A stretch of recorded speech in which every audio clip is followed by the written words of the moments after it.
Salut tout le monde! Hey everyone! So I'm back with a tag, and this one is the Wanderlust tag. I saw this tag on Estee or Essie Button's channel, and when I saw it, I knew I had to do it. I love traveling, and I studied abroad in Paris for a school year. You may or may not know that there's videos of my journey, just my study abroad videos on my channel if you guys are interested in that. So when I was in Paris, I definitely took advantage of being in Europe. So I did some traveling there, and I've done some traveling around in the US and Mexico too. So yeah, I'm very excited about this, and I hope you are too. And yeah, let's get started. So I'll be reading the questions from my phone, and in case you see me looking down, I'm just reading the questions. And question number 1 is your most treasured passport stamp. So I actually have 4 passport stamps, not that many, and it's only for Paris and Manchester.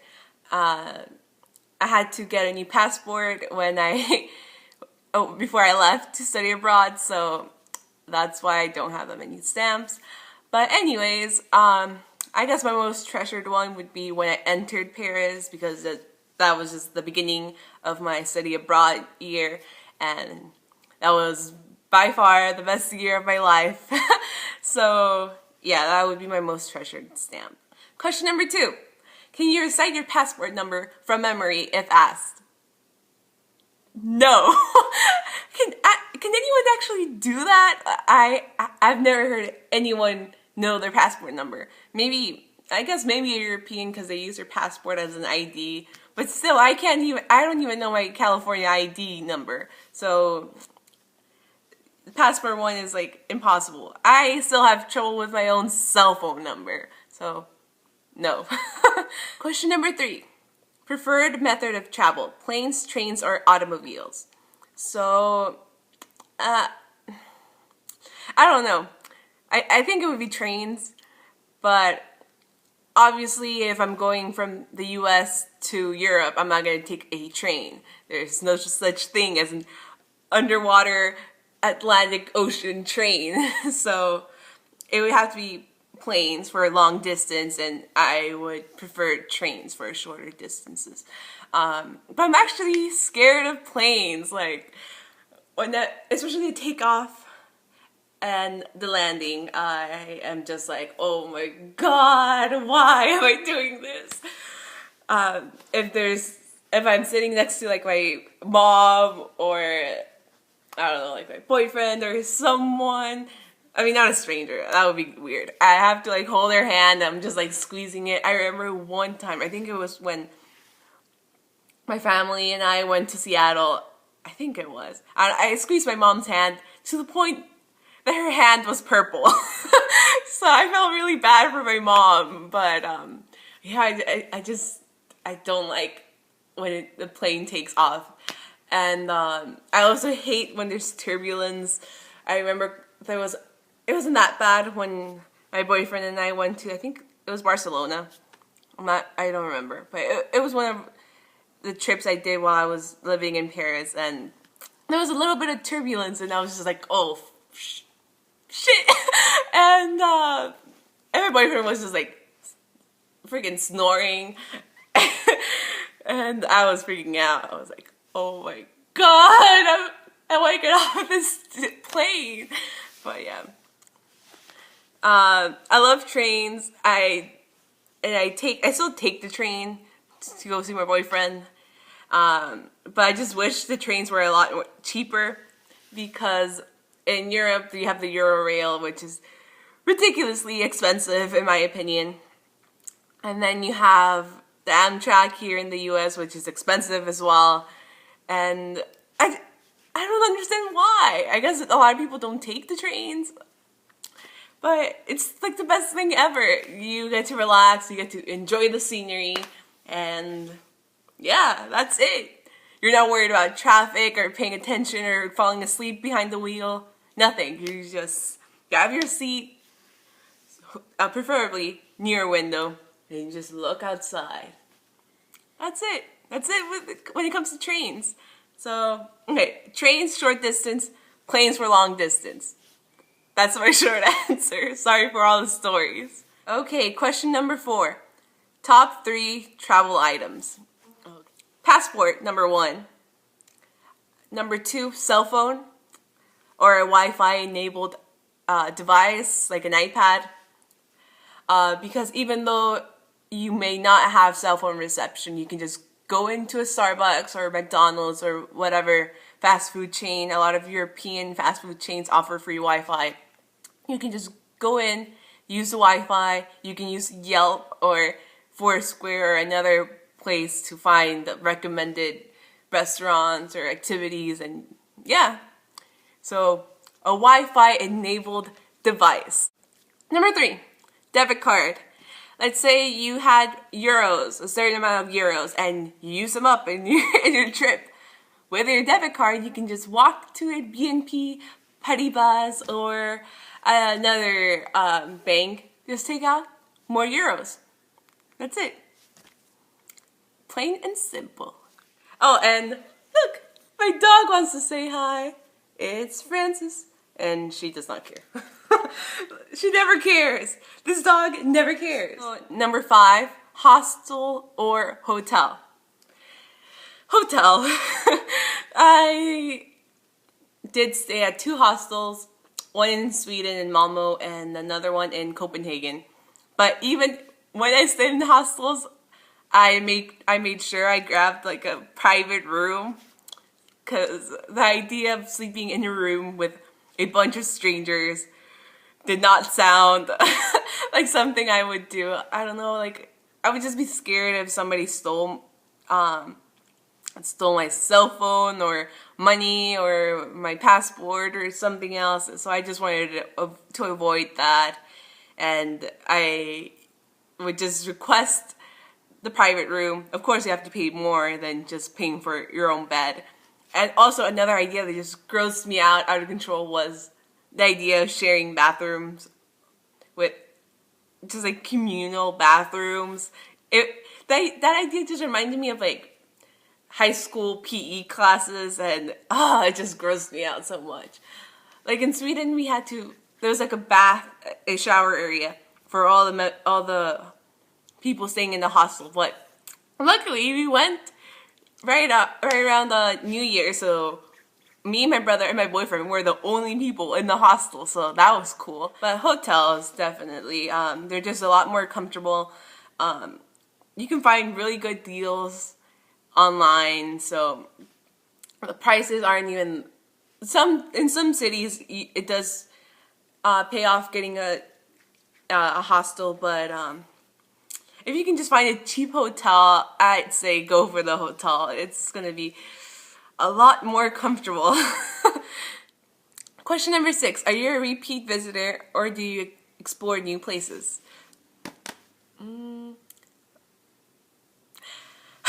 Can you be both? I don't know.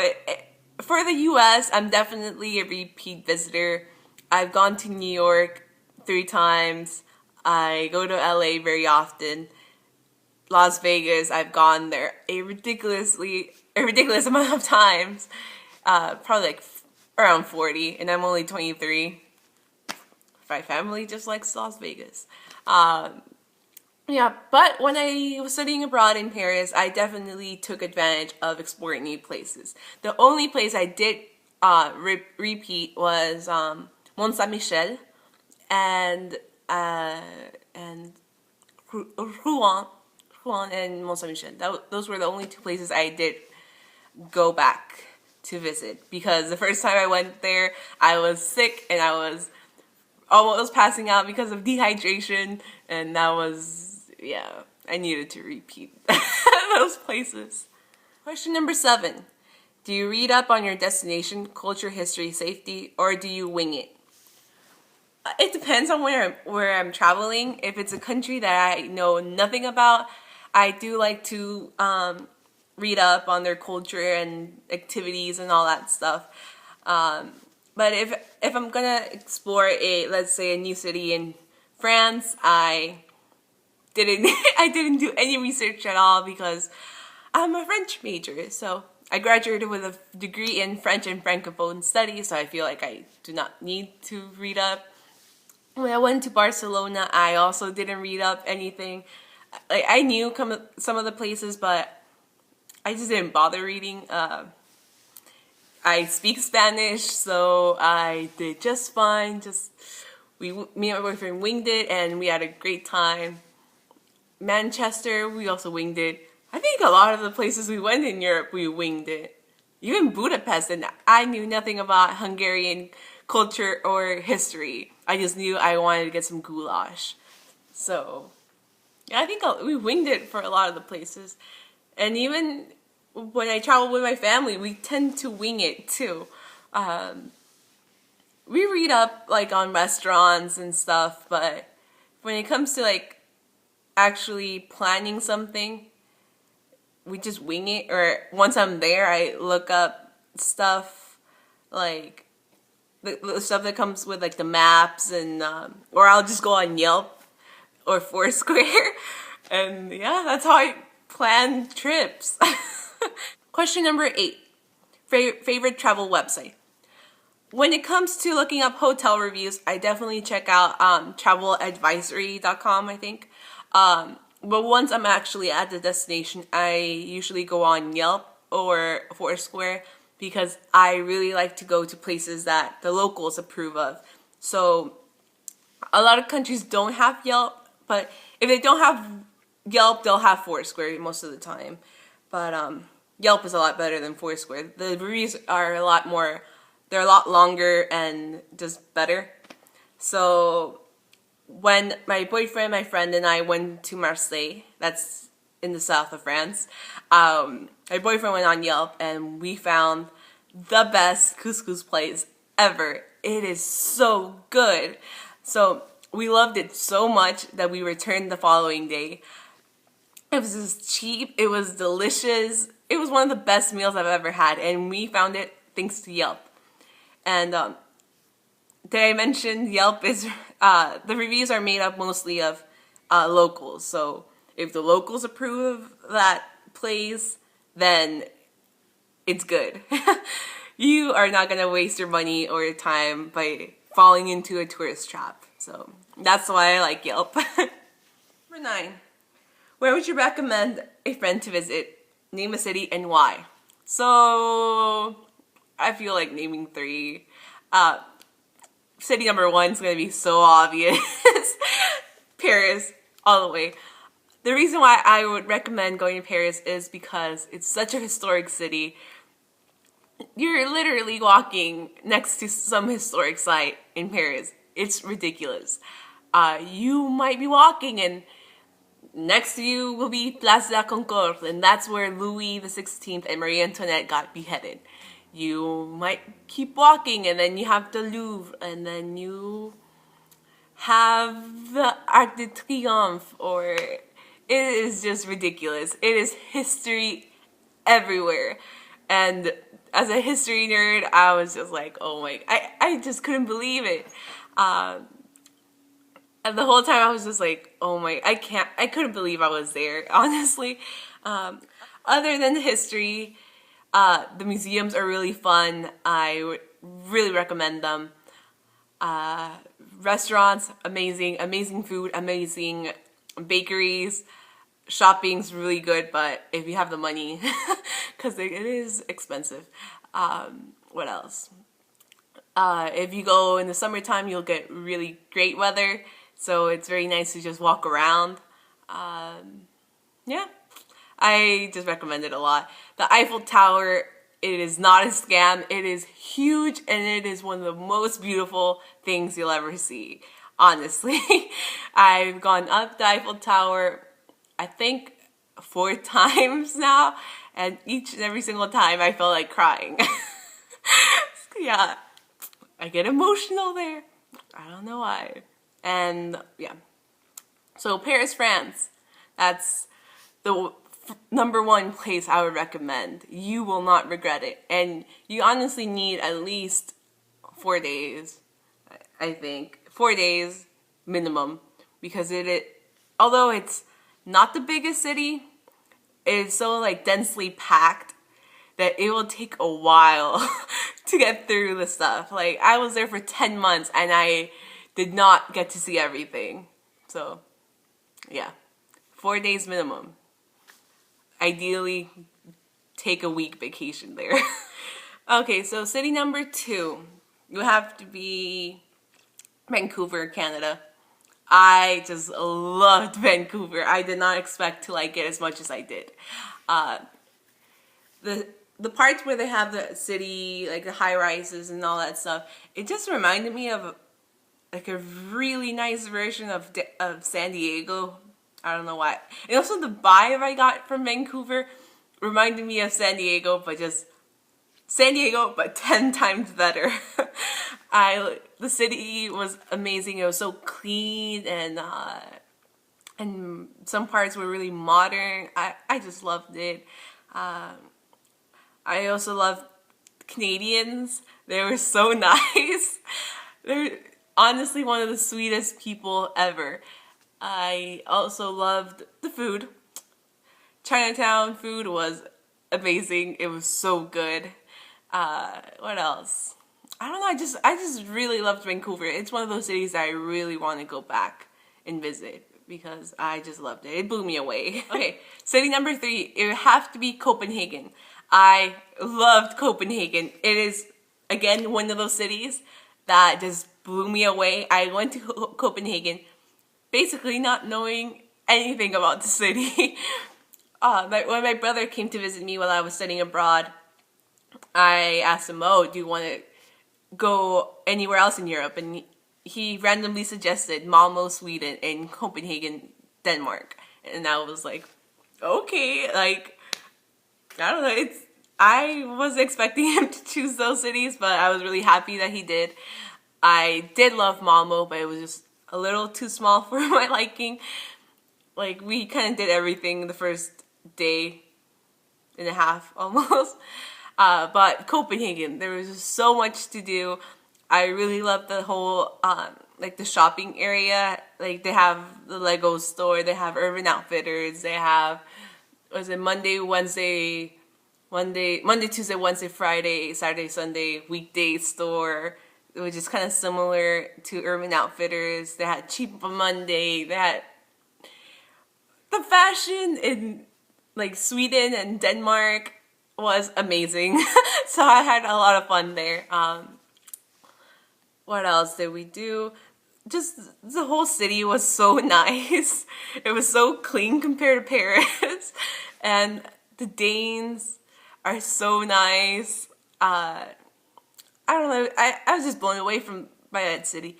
I took so many pictures there because I was just like in love with the city and the architecture and everything. I just wish it would have been a little bit warmer so we could have gone on. They have city bikes, and you just like pick them up, you rent them, and then you just ride your bike through the city.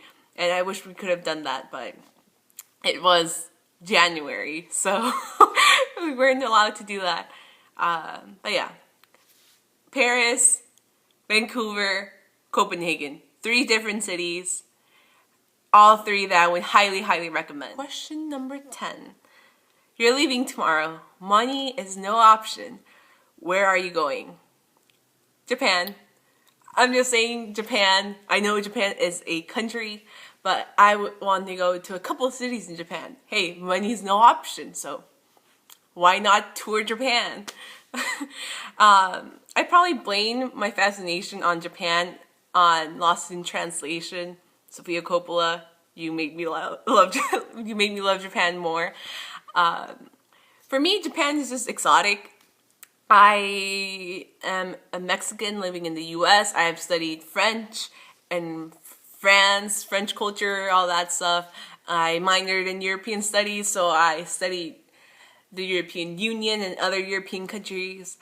But Japan, I've never studied anything about Japan, and it's just so exotic and foreign to me, and I just want to go there and explore the cities, since I'll be going to a couple of cities. The cities, the culture, the language a little, I'm probably not going to pick up that much. Japanese looks like a very hard language. Yeah, it just, I would really want to go to Japan. That's my #1 dream destination. And I would also want to go to a baseball game because Japanese baseball games look so much fun. Yeah. Basically, I want to go to Japan. Plain and simple. So, that was the end of the tag. Just talking about traveling makes me want to travel so bad right now. I wish I had Anthony Bourdain's life. He's like my idol. But yeah, sadly I don't. At least not yet. So yeah, if you would like to do this tag, just film the tag and you can use it as a video response to this video. I would love to see your rendition of this tag. I love hearing about people traveling, so I would watch it. And yeah, that's it. Thanks for watching. Give the video a thumbs up. Follow me on Twitter, on my blog, Instagram, whatever. It's up to you. And yeah, I'll see you guys later. Hopefully for a tutorial. So have a nice day. Oh my god, I'm so awkward. Alright, bye.